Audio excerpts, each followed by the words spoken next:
Екатеринбург массалык мушташтын каармандары кыргыздар менен тажиктер экени айтылууда. Екатеринбург шаарында Кыргызстан менен Тажикстандын жарандардын ортосунда массалык мушташ орун алганын Вести Чекит.ру жазып чыкты.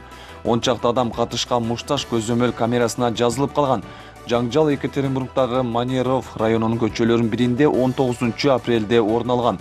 Алдын ала маалымат боюнча мушташ жүк ташыган компаниялардын биринин автобазасында болгон. Жырдашкандар Кыргызстан менен Тажикстандан барган мигранттар болушу мүмкүн деп айтылууда.